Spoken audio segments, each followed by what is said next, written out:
పెట్టిన నియోజకవర్గం వచ్చేసి దేవరకొండ నియోజకవర్గం. మొత్తం ఒక 7 మండలాలైతే ఉన్నాయన్నమాట. దేవరకొండ నియోజకవర్గానికి 7 మండలాల వెహికల్స్ మొత్తం మావే. కొన్ని అనుభవాలైతే ఎదురైనాయన్నమాట.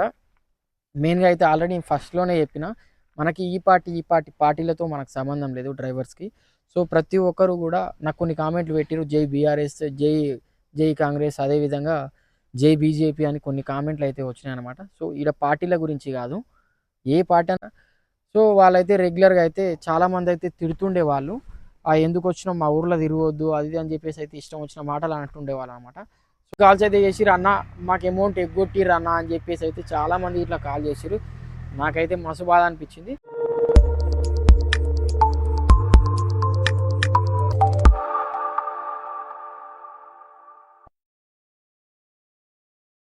హలో! హాయ్ అన్న అందరికీ నమస్తే. Welcome back to 1 month. So, 1 month అని ఎందుకు చెప్పాల్సొచ్చిందంటే మనం వీడియోస్ పెట్టకైతే ఒక 1 మంత్ అయితే అయితుంది. సో, ఎందుకు ఏందని చెప్పేసైతే మీలో చాలా మందికైతే తెలుసనమాట మన వీడియోస్ రెగ్యులర్‌గా చూసే వాళ్ళకి.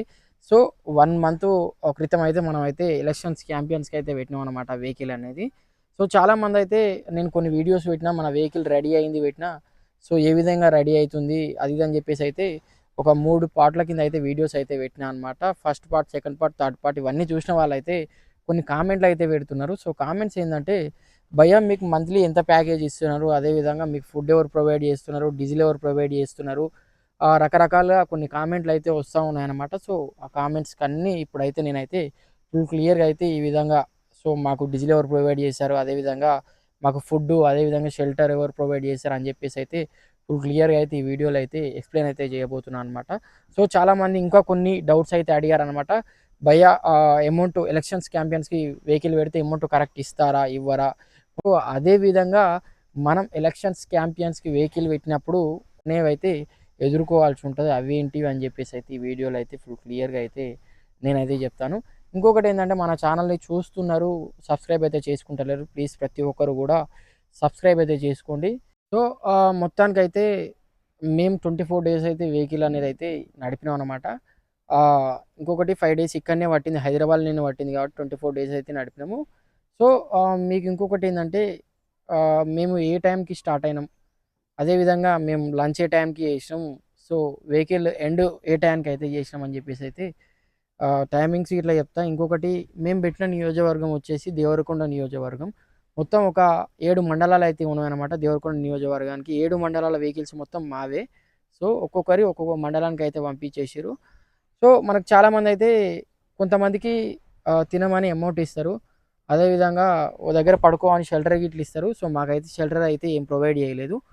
ఫుడ్ అయితే అక్కడక్కడ ఇన్‌చార్జ్‌లు ఏ మండలానికి ఏ ఇన్‌చార్జ్‌లు అయితే ఉంటారో సో, వాళ్ళకైతే ఒప్పజెప్పిర్రు. ఫుడ్డు చూసుకోవాలి, వీళ్ళయన్నీ చూసుకోవాలని చెప్పేసి అయితే ఒప్పజెప్పిర్రనమాట. సో, మేము రెగ్యులర్‌గా అయితే ఇన్‌చార్జ్‌కి ఫోన్ చేసి వాళ్ళు ఒక హోటల్ అయితే చెప్తుండే. ఆ హోటల్‌లో అయితే లంచ్ అయితే చేస్తుండే. ఫైనల్లీ లంచు మనకైతే ఒక 2 పూటలైతే పెడుతుండే. ఒక పూట టిఫిను. మార్నింగ్ టిఫిన్ చేసేది, మధ్యాహ్నం లంచ్ తినేది. సో, నైటు డిన్నర్ అయితే చేసేదనమాట హోటల్‌ల.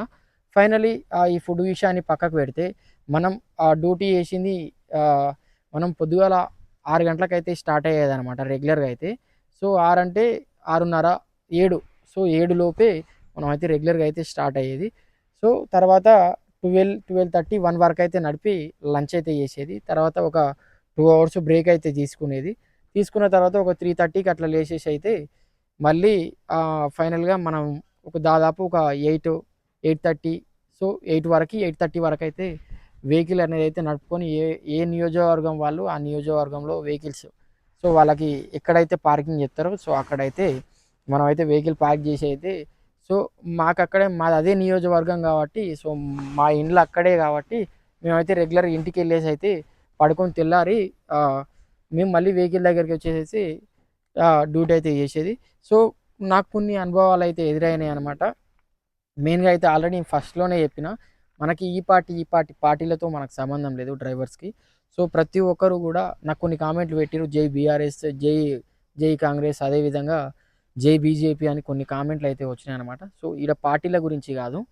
ఏ పార్టీ అని ఉండని మనకు సంబంధం లేదు. మనం ఏందంటే మన డ్రైవర్స్ బతుకు తెరువు గురించి అయితే మనం వెహికల్స్ అయితే పెట్టినామనమాట. సో, అలాంటి కామెంట్స్ అయితే పెట్టకండి ప్లీజ్ దయచేసి. మేము ఆ పార్టీ, ఈ పార్టీ మాకు పార్టీలతో సంబంధం లేదు. ఏంటంటే మేము సో, మాకు కొంత అమౌంట్ ఇస్తారు కాబట్టి సో మేము వెహికల్ అనేది అయితే వాళ్ళకైతే రెంట్‌కి అయితే పెట్టినాము. సో ఆ విషయాన్ని పక్కకు పెడితే కొన్ని ఊర్లల్లో అయితే తిరుగుతా ఉంటాం కాబట్టి చాలామందైతే కొంతమందికి ఈ పార్టీ పడదు, కొంతమందికి ఈ పార్టీ పడదు, కొంతమందికి ఆ పార్టీ పడదనమాట. సో వాళ్ళైతే రెగ్యులర్‌గా అయితే చాలామందైతే తిడుతుండేవాళ్ళు. ఎందుకొచ్చినావు మా ఊర్లో తిరగొద్దు అది ఇది అని చెప్పేసి అయితే ఇష్టం వచ్చిన మాటలు అంటుండేవాళ్ళనమాట. సో అట్లాంటివి నాకు తెలిసయితే వాళ్ళని వాళ్ళు ఎదుర్కోలేక మనని అంటుంటారు. సో అట్లాంటివి తప్పు. డ్రైవర్స్ చేతిలో ఏది ఉండదు. వాళ్ళు డైరెక్ట్ ఫ్యూల్ పోసేసి, డీజిల్ పోసేసి పోయి తిరిగి రాపోరా అంటే తిరిగొస్తాం. వాళ్ళు మాకు అమౌంట్ ఇస్తారు కాబట్టి మేమొచ్చి తిరుగుతాం. అంతే దానికి సంబంధించి అయితే మాకెలాంటి సంబంధం అయితే ఉండదనమాట. చాలామందైతే తెలవకైతే ఇష్టం వచ్చిన మాటలు అంటుంటారు. ఇష్టం వచ్చిన కూతలు కూస్తా ఉంటారనమాట. సో అదైతే కరెక్ట్ కాదు. సో ఈ విషయాన్ని ఇట్లా పక్కకు పెడితే కొన్ని ఫోన్స్ అయితే వచ్చినాయనమాట మన సబ్స్క్రైబర్స్ నుంచి, అదేవిధంగా మన ఫాలోవర్స్ నుంచి. ఎలక్షన్స్ ముందు వచ్చినాయి కాల్స్. అన్న మేము వెహికల్ పెట్టొచ్చా? మీరు పెట్టిర్రు కదా! మీ దగ్గర ఏమన్నా పెట్టడానికి అవకాశాలు ఉన్నాయా? అంటే సో మాకైతే మా నియోజకవర్గానికైతే మొత్తం 8 వెహికల్స్ అయితే పెట్టినాము. సో అంతవరకు అయితే ఎండ్ అయిపోయిందనమాట. సో కొంతమంది ఏమో ఫోన్ చేసి అన్న పెట్టొచ్చా? పెట్టొద్దా అన్న? మీకు కొంచెం ఐడియా ఉంటది కదా! అమౌంట్ ఇస్తారా? ఇవ్వరా? అని. సో నాకు ఆ విషయంలో అయితే ఎలాంటి ఐడియా లేదు. కొంతమంది మంచోళ్ళైతే ఇస్తారు. కొంతమంది చెడ్డోళ్ళు ఇవ్వరు. సో ఆ విధంగా ఉంటది. మీరు చూసుకొని పెట్టుకోవాలి. ఇలాంటి టైంలో ఏంటంటే అమౌంట్ అనేది ఫస్టే తీసుకోవడం బెస్ట్ అని చెప్తా. ఎందుకంటే వాళ్ళు ఎలక్షన్స్ అయిపోయిన తర్వాత కొన్ని డేస్ గడిపిన తర్వాత కొంతమంది ఓడిపోతా ఉంటారు. కొంతమంది గెలుస్తా ఉంటారు కాబట్టి ఓడిపోయిన వాళ్ళైతే మనం ఎన్ని తీర్లు చేసినా వాళ్ళైతే అమౌంట్ అయితే ఇవ్వరు. ఎందుకంటే నిరాశలోనే ఉంటారు కాబట్టి వాళ్ళు అమౌంట్ ఇవ్వడానికైతే ఇష్టపడరు.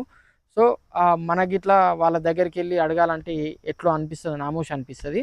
సో గెలిచిన వాళ్ళ దగ్గరికి పోయి ఖుషి ఖుషిలో అడుగుతాం గానీ గెలవని వాళ్ళ దగ్గరికి పోయి అడగం కాబట్టి ఏదైనా మనం అమౌంట్ వచ్చేసి అయితే ముందే తీసుకోవాలి. చాలామందైతే కొన్ని కాల్స్ అయితే చేసిర్రు, "అన్న మాకు అమౌంట్ ఎగ్గొట్టిర్రు అన్న" అని చెప్పేసి అయితే చాలామంది ఇట్లా కాల్ చేసిర్రు. నాకైతే మస్తు బాధ అనిపించింది. ఎందుకంటే మనం పొద్దు మూకులు కష్టపడి కుక్క తిరిగినట్టు తిరిగి ఎండలు బీభత్సంగా కొట్టినాయి. ఆల్రెడీ మీరు చూసే ఉంటారనమాట. కొన్ని షార్ట్ వీడియోస్ అయితే పెట్టినా ఎండలు ఈ విధంగా కొడుతున్నాయి అని చెప్పేసి అయితే. సో చాలామందికైతే ఎగ్గొట్టిర్రంట. ఇది మాత్రం కరెక్ట్ కాదు. ఎందుకంటే మీరు ఎగ్గొట్టేది వేరే వాళ్ళకి పెద్దవాళ్ళకి కొంత అమౌంట్ లాభం ఉండే వాళ్ళకి ఎగ్గొట్టినా చక్కదనం ఉంటది. మా వెహికల్స్ వాళ్ళని డ్రైవర్స్‌కి పేమెంట్ ఎగ్గొడితే మీకు ఏం రాదు. సో నాకైతే మస్తు బాధ అనిపించింది. నేను మస్తు బాధపడినా. ఎందుకంటే మనం పొద్దుగూకులు కష్టపడి వాళ్ళకి ఉత్తగా కష్టం చేసినట్టు అయిపోయింది. ఇంకొకటేందంటే ఆంధ్రాకెళ్ళిన బ్రదర్స్‌ని ఇట్లా చాలామందినైతే మోసం చేసిర్రంట. కొంత అమౌంట్ ఇచ్చి కొంత అమౌంట్ ఇవ్వలేదంట. వాళ్ళు ఇట్లా చాలామందైతే బాధపడ్డారు. సో ఏది ఏమైనా మనము ఎలక్షన్స్‌కి వెహికల్ పెట్టుడు కరెక్ట్ కాదా అంటే, సో మనం మనుషులని ఇట్లా కొంతమందిని చూడాలి. వాళ్ళు అమౌంట్ ఇస్తారా? ఇవ్వరా? సో మనకు దగ్గరోళ్ళకైతే మనం పెట్టాలి. లేకుంటే పెట్టొద్దు. ఎందుకంటే మనకు దగ్గరోళ్ళు ఉంటే అన్న అమౌంట్ ఇయ్యాల కాకున్నా రేపన్నా వసూలు చేసుకోగలుగుతాం. అదే మనకి తెలవనోళ్ళు ముక్కు ముఖం తెలవనోళ్ళకి మనం వెహికల్స్ పెట్టినామనుకో సో బిస్కెట్ అదిగా మనకి రాదు. మనం అడగలేము. అది కాదు ఆడ పంచాయతీలు లొల్లులు అంతా తలకాయ నొప్పి ఉంటది. ఏదున్నా డ్రైవర్‌కే సమస్య ఈ విషయాలల్లో అయితే. సో వెహికల్ మనము ఊ మామూలుగా వాడెంత 10,000 ఇస్తాడు అమౌంట్. తిరిగి అంటాడు. మనకేందంటే మన ప్రాబ్లమ్స్ మనకుంటాయి. ఇంటి దగ్గర మనం ఇంటికి పంపించుకోవాల్సి ఉంటది. చిట్టీలుంటాయి, ఈఎంఐలుంటాయి, వెహికల్స్ ఈఎంఐలుంటాయి. అన్ని ప్రాబ్లమ్స్ ఉంటాయి. ఫర్ సపోజ్ అన్న నువ్వు ఇచ్చిన దాకా తిరిగానంటే మనం తిరగకపోతే అది మనకే లాసు. సో ఎట్లైనా మనకే లాసు. సో ఏ విధంగా చూసుకున్నా మనకే లాసు. సో ఫైనల్లీ అది పక్కకు పెడితే సో మన బండికి ఎంత ప్యాకేజ్ ఇచ్చారు.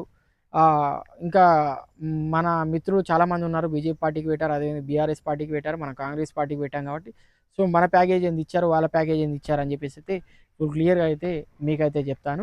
సో మనకైతే డీజిల్ విషయానికొస్తే వాళ్ళే మనకు డీజిల్ ప్రొవైడ్ చేశారు. అదేవిధంగా వాళ్ళే లంచ్ ప్రొవైడ్ చేశారు. మెయిన్‌గా మనకైతే మొత్తం ప్యాకేజ్ అయితే రూ. 50,000 అయితే ఇచ్చారనమాట. ఒక 28 డేస్ అయితే మన వెహికల్ అయితే వాళ్ళ హ్యాండ్‌ఓవర్‌లో ఉంది.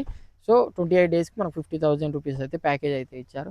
సో బీజేపీ మా నియోజకవర్గం దేవరకొండ నియోజకవర్గంలోనే చెప్తున్నా. బీజేపీ వెహికల్స్ వాళ్ళకైతే రూ. 2,000 అయితే రెగ్యులర్‌గా అయితే వాళ్ళకైతే ఇచ్చారనమాట. సో డీజిల్ అయితే వాళ్ళే పార్టీ వాళ్ళే పోసుకున్నారు. ఫుడ్ వచ్చేసి అయితే వీళ్ళు. సో ఈ 2,000లో వీళ్ళు తినాలి. వాళ్ళకొచ్చేసైతే ఫుడ్‌కి రోజు ఒక 200 పక్కకు పెట్టినా 1,800 దాకా అయితే అయితున్నాయన్నమాట వాళ్ళకి. సో బీఆర్ఎస్ పార్టీకి సంబంధించి అయితే వాళ్ళకి సేమ్ మన ప్యాకేజ్ అంతే వచ్చింది. 48 దాకా అయితే వాళ్ళకైతే అమౌంట్ అనేది అయితే వచ్చింది. సో ఫుడ్డు, గిడ్డు అంతా ఆ పార్టీ వాళ్ళే చూసుకున్నారు. సో ఫైనల్లీ మీకందరికీ సో ప్రతి ఒక్కరికి ఎంతెంత ప్యాకేజ్ వచ్చింది అని చెప్పేసి అయితే సో కొంత కామెంట్ అయితే చేయండి. చాలా మిత్రులు అయితే మీకెంతొచ్చింది, మీకెంతొచ్చింది అని చెప్పేసి అయితే కొన్ని కామెంట్లు పెడతా ఉన్నారు. వాళ్ళకి ఇట్లా క్లియర్‌గా అయితే అర్థమైపోతా ఉంటదనమాట. సో ఫస్ట్ అయితే మనం మొత్తానికైతే ప్యాకేజ్‌ల గురించి అయితే మాట్లాడుకుందాం అనమాట. ఒక్కొక్క పార్టీ ఒక్కొక్క తీరుగా అయితే వచ్చింది. కొంతమందికి 60,000 ఇచ్చింది. కొంతమందికి 70,000 ఇచ్చింది. కొంతమందికి 80,000 ఇచ్చింది. అదేవిధంగా చాలా వరకైతే హైదరాబాద్ నుంచి తెలంగాణ వెహికల్స్ అయితే ఆంధ్ర గిట్లెళ్ళి ప్రచారం వెహికల్స్ అయితే పెట్టిర్రనమాట. సో వాళ్ళకి గిట్లా బానే ప్యాకేజ్ అయితే ఇచ్చిరని చెప్పేసి అయితే కొంతమంది అయితే చెప్తా ఉన్నారనమాట. సో చాలామంది చాలా తక్కువ ఇచ్చిరనా అని చెప్పేసి అయితే చాలామంది బాధపడ్డారు. నా సబ్స్క్రైబర్స్ చాలామంది అయితే రోజు రెగ్యులర్‌గా అయితే నాకు మెసేజ్ చేస్తా ఉంటారు, కాల్ చేస్తా ఉంటారు, చెప్తా ఉంటారనమాట. సో అక్కడొచ్చేసి అయితే ఇక్కడి నుంచి అక్కడికెళ్ళేసి అయితే ఒక ఇద్దరు ముగ్గురు సోదరులైతే నాతోటైతే చెప్పిరనమాట.